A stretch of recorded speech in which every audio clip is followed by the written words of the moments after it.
Good afternoon, SaaStock. Great to be here. It is an honor to lead this discussion with two powerhouse people and talent acquisition leaders. I'll start by introducing myself. My name's Andy Vanetta-Smith. I am an operating partner at Stage 2 Capital. We are the first VC run and backed by 500-plus go-to-market operators from best-in-class technology companies. We bring a mix of capital and go-to-market expertise to our portfolio. I run LP relations, so I sit at the center of our flywheel and match our best-in-class LPs and operators to our portfolio. And in a former life, I ran a recruiting firm in San Francisco, California called Vanetta Partners for about 10 years. Where we placed sales, marketing, and CS executives and built their respective teams. And we did that for stealth to Series B stage companies. So that's about the time that I met Miss Carolyn Betts. So we go way back. So I have a love for recruiting, and it's great to be here moderating this discussion. I'll pass over the introduction to Carolyn next. Well, thank you, Andy. Great to be on stage with you. I am Carolyn Betts, founder and CEO of Betts, go-to-market hiring platform for sales, marketing, customer success people, kind of like a dating app, but for talent. And we also have our cryptocurrency Recruit Coin that incentivizes people to engage with our network. Awesome. Hi, everybody. I'm Carly Quinn. I'm the Chief People Officer at Workato. Workato is the leading integration and automation platform and is used to help simplify the way work gets done. So really excited to be here. And her job sounds a lot more fun than mine. Beautiful. So to kick off, we'd love to hear from the audience, get a sense for who's in the room. So with a show of hands, we'd love to know the size of your organization. So please raise your hand if you're at a 1 to 10 person employee size company. Early stage, okay. 10 to 50 employees, okay. 50 to 100, okay. And 100 plus? All right, awesome. And next, with regards to kind of key talent initiatives you're prioritizing, I'm going to list off 5 here. I want you to pick 3 and raise your hand with regards to what you're prioritizing now. From hiring the right people to building culture, leadership development, candidate experience, and developing an interview process. Raise your hand if you're prioritizing hiring the right people right now. All right. Building culture. Okay. Leadership development. Very good. Candidate experience. Okay. And developing an interview process. Okay. Good. This is going to help us kind of calibrate our conversation and the content based on your priorities. We've got 3 major themes we're going to cover today: founder-led talent acquisition, retention, and innovation in talent acquisition. So starting with founder-led talent acquisition, Ms. Carolyn Betts, if you could kick us off, what advice would you give an early-stage company that has the founder at the helm of recruiting? Yeah, well, we see this a lot, right? So founder creates, amazing company. It's been founder-led sales, right? They're going out, bringing in all the deals themselves, and they get to a point where there's product market fit, and now it's time to, not be the only person out there selling. And, it's a big challenge for a lot of people, especially relatively early stage, to, bring in amazing talent to essentially replace themselves as the person going out and getting the deals in the door. So, the thing that I look at the most is, has someone done early stage sales before? That, evangelical type of person that can take what the founder has built and go out there and replicate it, create process around it, and get the founder into more situations like, we're in here up on stage and, that and not necessarily running the entire sales process. So I think the most important thing that I look at is, have they done this before? I see a lot of people bringing big company people in, right, that have that brand name, and those people tend to flounder and fail in an earlier stage environment. You're smiling up here. Maybe you've experienced that yourself. So, yeah. I'll just add a couple things. So there's 3 things that come to mind for me. The first is as you're looking to build your team, take the time to define success. What do you need in that role? So often we're moving quickly and we don't take the time to really define what does success look like. And two, don't just focus on what are the needs right now. Think about how will this role evolve in the next 12 to 18 months, because you need to hire somebody essentially that can deliver what you're going to need in the next couple of months. So be future fit. So think about it from that perspective. The third thing that comes to mind is culture. We all know that culture eats strategy for breakfast, lunch, and dinner, as they say. And so building a team that has the right cultural attributes that you want to have in your organization is really, really important, and how to assess for that will be important as well. But one of the things that really breeds a strong culture is good connection. People are willing and want to work well with others. So I think that would be the other area that I would say is really important. By the way, culture ultimately becomes the least desirable behavior that you tolerate. So I'm going to repeat that, right? So culture ends up becoming the least behavior or trait that you observe or that you're going to tolerate. So think about the type of people you're bringing in to your organization. Culture is one of the things that they do talk about in a lot of startup organizations that can make or break your startup. So be wise in that area. Awesome. Powerful. And to expand on this a little bit more, and we'll start with you, Carolyn, at what point does the founder step aside from the interview process, and any advice to founders for avoiding pitfalls, i.e. staying involved for too long, and or how to implement a team to scale the recruiting function, when and how? Yeah, so I am a huge fan of having as few people as possible in an interview process. And really empowering the leader to hire and develop their own team. So, like I said, we do go to market. So I'm assuming at the point that a CRO or sales leader, head of sales is brought in, the founder should no longer, in my opinion, be involved in the hiring process. Because there's two things. You're either vetting or you're selling. And if the founder is involved, it really takes away the power from the leader to build and develop their own team. And I used to make this mistake all the time, right? I was the final step in the interview process at Bets. And forever, I would not get out of my own way. And then, someone came in and, and Carly and I were talking about this earlier, right? About 50% of all hires that you'll bring into the organization don't work out, okay? And so, that is the expectation. However, as the founder, if you're the final step in the interview process and, the person doesn't work out, they're like, well, you met them, you gave the thumbs up, or, if I give the thumbs down and they decide to hire the person anyway and they don't work out, it's kind of hard not to do the I told you so, which is an amazing, leadership tactic with your team, right? Like, nobody wants to hear that. So I say empower your leaders, step out of the interview process as soon as you have somebody managing that team. Awesome. Yeah, and I'm just going to build on that. Having the capability to assess talent is really important, right? Again, knowing kind of what that stat is, that 50-50. So one of the ways in which you might consider building that skill set of how do I assess somebody? When they answer me, is that a good answer?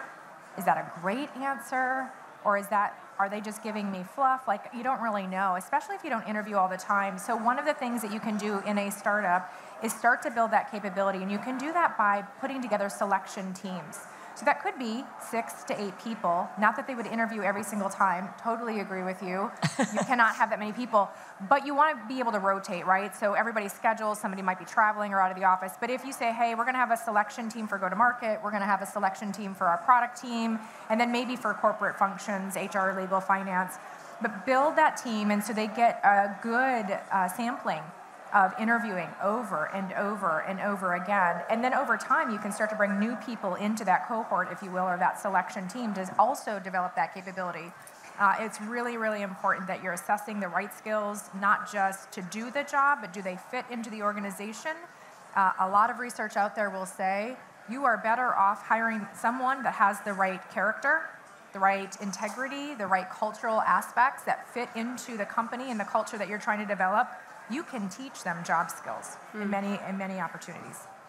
Awesome. That's a great segue to our next theme, which is around retention and how do we keep these amazing hires. As we know, people don't leave companies, they leave people, they leave bad managers. And this is especially hard in the new remote working world. It's a special challenge on our hands. So question, and we'll start with Carolyn. What advice do you have for both founders and larger organizations working to maintain human connection in a hybrid world? And are there any new work models or org structures you've seen that have a positive impact on talent acquisition, growth, and employee retention? Yeah, I mean, I think the biggest thing that I've seen, and with my company as my main example, but then also the thousands of other companies that we've helped to build, is empowering people to really feel ownership over their own job and their part of the company. And so that also involves putting really great systems into place to have a structure in which people can feel empowered to then add creativity to their own role from the overall structure. Another thing, so Bets, pre-COVID, we had 5 offices at that point in time. We'd had more at one point, but in 2020, we had SF, LA, Chicago, Manhattan, and Austin. And I would always, anecdotally judge people based off of really silly things like, how often they came to the office, how late they worked, if they wanted to work from home. I would think that the person wasn't bought in. And when COVID hit, we were forced to go remote. We also are a self-funded bootstrap company. So in that being our structure, we started getting out of all of our office leases as quickly as we could to save money. And now we have become a remote-first culture. The only office we have left right now is our Manhattan one. And the reason we still have it is the lease doesn't expire until this summer. And then they will be going to a WeWork or something along those lines 1 or 2 days a week. And the reason I bring this up is, as a leader, I really had to transform my mindset of, basing our talent and their buy-in and, off of, data and performance as opposed to, those types of things. And so I guess for us, the empowering of people through data and having great processes and structure in place operationally really makes people feel like they're set up for success. We also did these twice-a-year summits. And with the current market, we've had to put those on ice. And so we don't get to do those anymore. And we did have people leave because Bets used to be really fun. And then it's not as much fun when we don't have as much business. And, It's still fun. It's still a lot of fun, trust me. It is what it is. So, but those people might have not, been the right ones for the long haul anyway. So it is what it is. How about you, Carly? Awesome. Yeah, I would just share, hybrid work is not probably going to change anytime soon. So we have to learn how do we build an engaging workforce, and all the things that you've just mentioned, so many leaders are struggling with. I would say there's a couple of things that you can do to try to build that culture and the right workforce being remote. One, if you don't offer remote work, you're probably not going to get the best talent. So one thing you have to think about is that's just the way it is, especially for right now. 2, communication. They always say communication is good, it's helpful, but you need to be communicating to a point where you feel like you're over-communicating because, again, a number of your employees are sitting probably in their home. Some might choose to go to a library or WeWork or something like that. But you're going to need to make sure you're communicating and being very, very transparent where you can. That is going to build trust. That's going to create that connection to you and your company and to each other. So I think that'll be really important. The other piece I would say is, invest in social capital. When I say social capital, that is making sure you're bringing your teams together. So maybe not the whole company or not the whole department, but you could bring in your team, and whether that's once a week, right? Hey, Wednesdays, we do an all hands, so let's just invite people into the WeWork, let's get some lunch, let's have some, conversations. It could be monthly, it could be quarterly, but instead of having the investment in real estate, especially for, a number of startups, take that money, you don't get to put that somewhere else, you have to invest in that human connection, because without it, if people aren't connected, they're not willing to give the shirt off their back, right, to really go and do the incredible things that they want to do. So those would be just some of the things I would add to that. I love it. And we kind of touched on this, but if we want to go a little bit deeper into really creating an irresistible company culture and like what has changed for the hybrid worker, what's attracting them, like gone are the days of the packed office with the every meal served and on-site yoga, right? Like the perks and what's attracting employees has completely changed. So if you want to go just a little bit deeper for the audience on how to attract and create an irresistible culture that hybrid workers want to work for. Absolutely, and I'm going to piggyback on what Carly said about the remote work. We have a number of clients that still have, we have some that have 5 days a week, and some that do the hybrid, and then also, a large amount that do remote. And it's interesting, during this time, as more and more companies are laying people off, people that, my team used to say things like, okay, if you're not remote, like nobody's going to want to work there. And, things like that are a little bit hyperbole. But really, like being very thoughtful and intentional. Now, even these 5 day a week in the office companies are able to hire talent right now because people are more desperate for jobs. I'm just going to tell it like it is. That is a fact. Now, that is a terrible strategy, in my opinion, moving forward, right? The market is going to pick up, and these people are going to have more options. And if they are, feeling stressed and, and especially like Carly said, for, the older workforce that have families and other obligations, like, if you're building an SDR team and people need to be in the office 5 days a week, great. Like, you're going to be able to hire people in their 20s that don't have kids, that live in the city, et cetera. But, if you want to build a more diverse environment, that is not, in my opinion, the right strategy to do it. Now, we tell people this, and, if that is what they want to do, fine, we'll find them talent to do it. But, an irresistible culture, and, I think a lot of those companies do that because that's what they know, very much like what I said before from my own personal example of building bets and having those 5 offices. However, really thinking about overall how, your team, to what Carly said, can come together and feel connected with the mission in a very strategic way. And so, tactically, what does that look like, right? All hands. Bringing the whole company together, being very transparent about what's happening in the business, what's going well, what's not. Treating people like humans. And I know this sounds like table stakes, but it isn't always like that when you treat your employees as if they, have no other options and their only thing is for, them to come work for you. And, you say jump, I say how high. That mentality is no longer viable in this ecosystem. So, transparency, communicating what's going well, what's not, treating people like humans.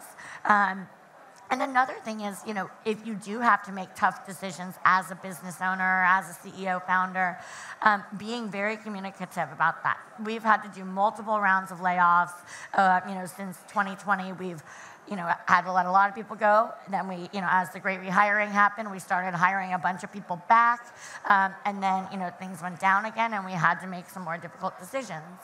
And the last 2 times we did it, we created a new process.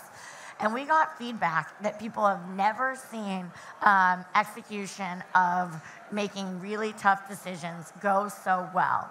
And, people are interested. But the basic thing here is, the transparency and treating people like humans is what we've done that works very well for us to have retention and people really wanting to work here. Yeah, and also when you think about building an irresistible organization, Josh Burson, he did a ton of research on this, and the things that attract employees or future employees has shifted a little bit. And so depending on what market you're in, depending on season of life your employees are in, they value different things. And remember, the most important thing is everyone wants to be valued. They want the opportunity to be part of something bigger than themselves. So if you want to, you could do a survey, right? I'm sure SurveyMonkey's free. There's lots of different ways. But you could look at this article from Josh Bersin. He's got a chart. You could kind of get a sense of like, what do your employees want? What do they feel like they need most? So that would be one area. Two, another huge thing to attract workers right now is the 4-day work week. I don't have this at my company. I want to bring this to my company. There is a ton of research. A number of companies have done this already. The research shows they did not lose productivity. They are getting the exact same productivity that they got when they worked 5 days a week.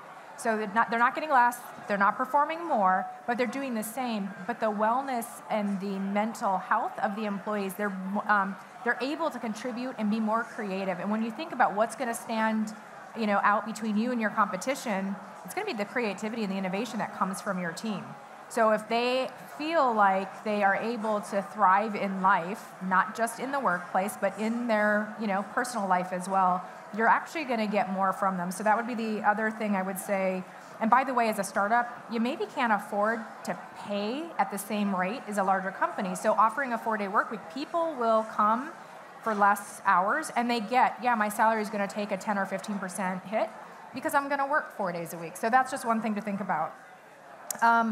The other big thing I would say is, how work gets done today is not working for anyone, right? In every aspect. We all have our cell phones. I was telling somebody last night, it's so simple to do life, except for when I walk into the workplace. So if I want to schedule a reservation to go out to dinner, I can do that in 30 seconds. Open table, pick a place, good to go.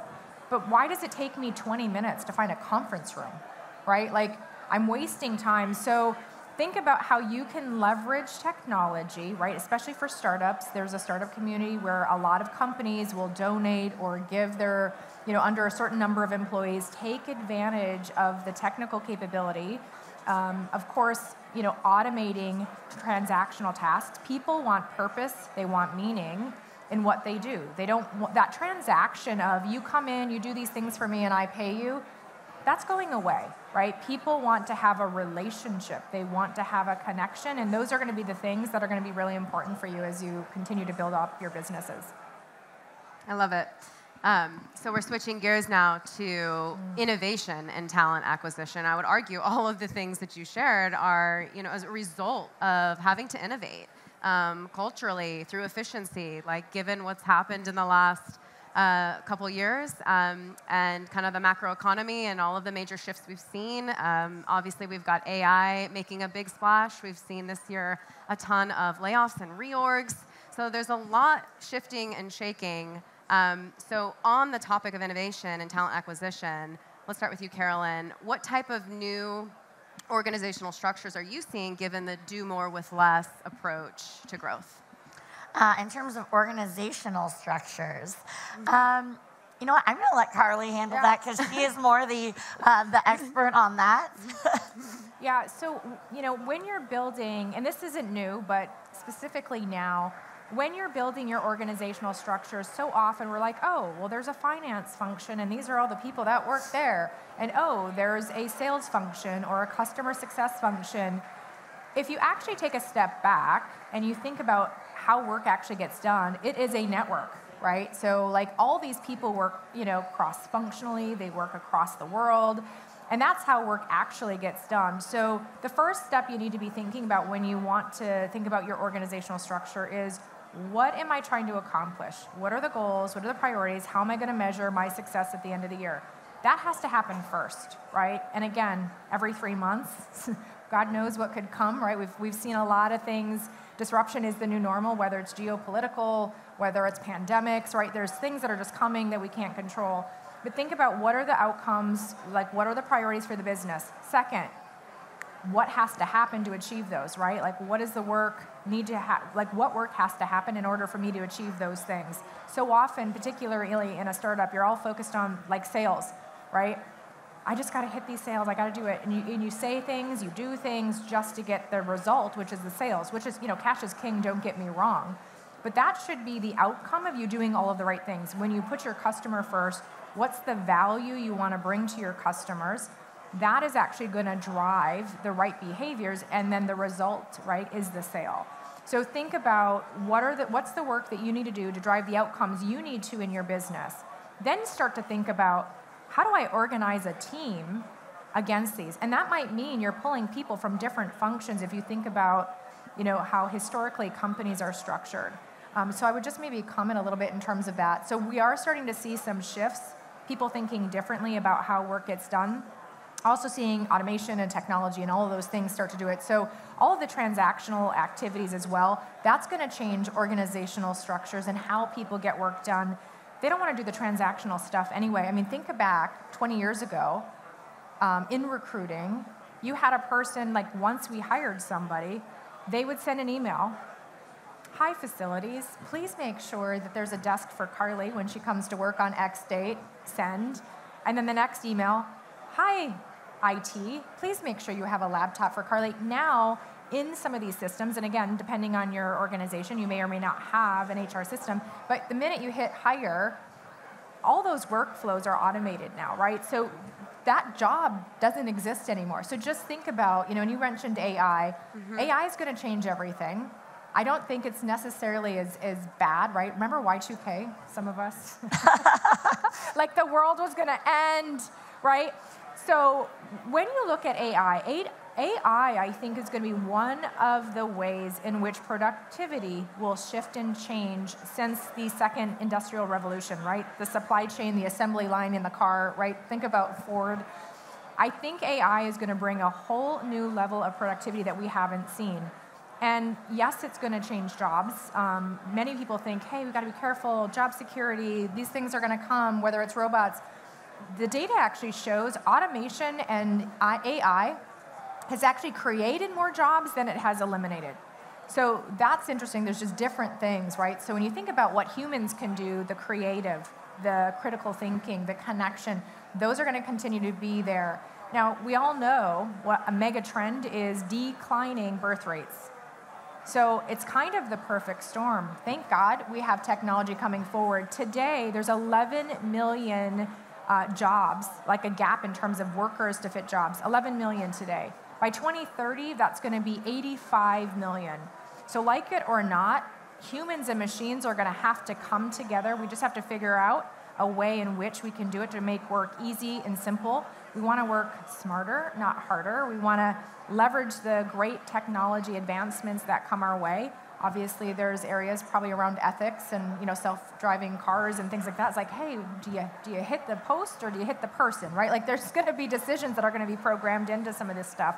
But that's how I would maybe hit some of that. And you're kind of already speaking to the final question of this segment, which is, AI will be replacing a lot of the roles that you've historically placed or recruited for. Yeah. And while we don't have a crystal ball as to how this will ultimately impact things, if you have any final words of advice on, for founders with regards to AI, Carolyn, if you have anything to add there.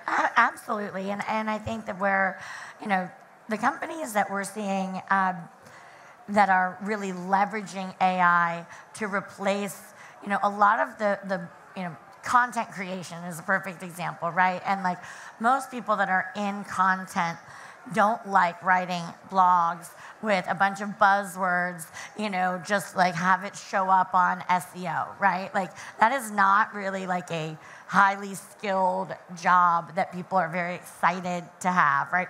And so a lot of these things are really upping the level of, what their job really is. So as you guys know, we do go-to-market hiring, sales, marketing, customer success. Okay, the content creation role is going to be, a lot more, it's going to up everyone's game considerably to be spending their time doing more things that they really love. Think about sales. How many people love putting stuff in the CRM, all the time, right? How many people, those more mundane tasks can now be automated through AI. And, there's a number of products that are even here today that do these things, that then give people the opportunity to spend more time understanding the market, creating relationships, taking, these deals to the next level, and innovating technology, versus just, like how things, the SDR role, I think it will mostly be replaced by technology. But enterprise sales, I think, is going to be an even more interesting job for people in the future. Yeah. The only other thing I would just add is, and I know we're kind of running tight on time here before we get jumped into Q&A, like we saw after COVID, right, there was a slow little trickle of where customer demand came back. I think over the next maybe quarter or two, we're going to see more of a hockey stick, which will be different. So have your plans be thinking about when the market flips, customer demand picks up, are you ready? Do you have the right recruitment strategies? Do you have a partner? Because again, many companies just have laid off their recruiter, so you can't go out and hire more. So you're going to have the right, and think of it like an accordion, right? Like, do you have a plan when the market pivots and customer demand increases? Who are you going to work with to fill that pipeline of talent for you? So that's just maybe a leaving thought on that. Love that. Let's shift to questions from the audience since we're running up on time here. Open floor. Does anyone have a question for Carolyn or Carly? All right.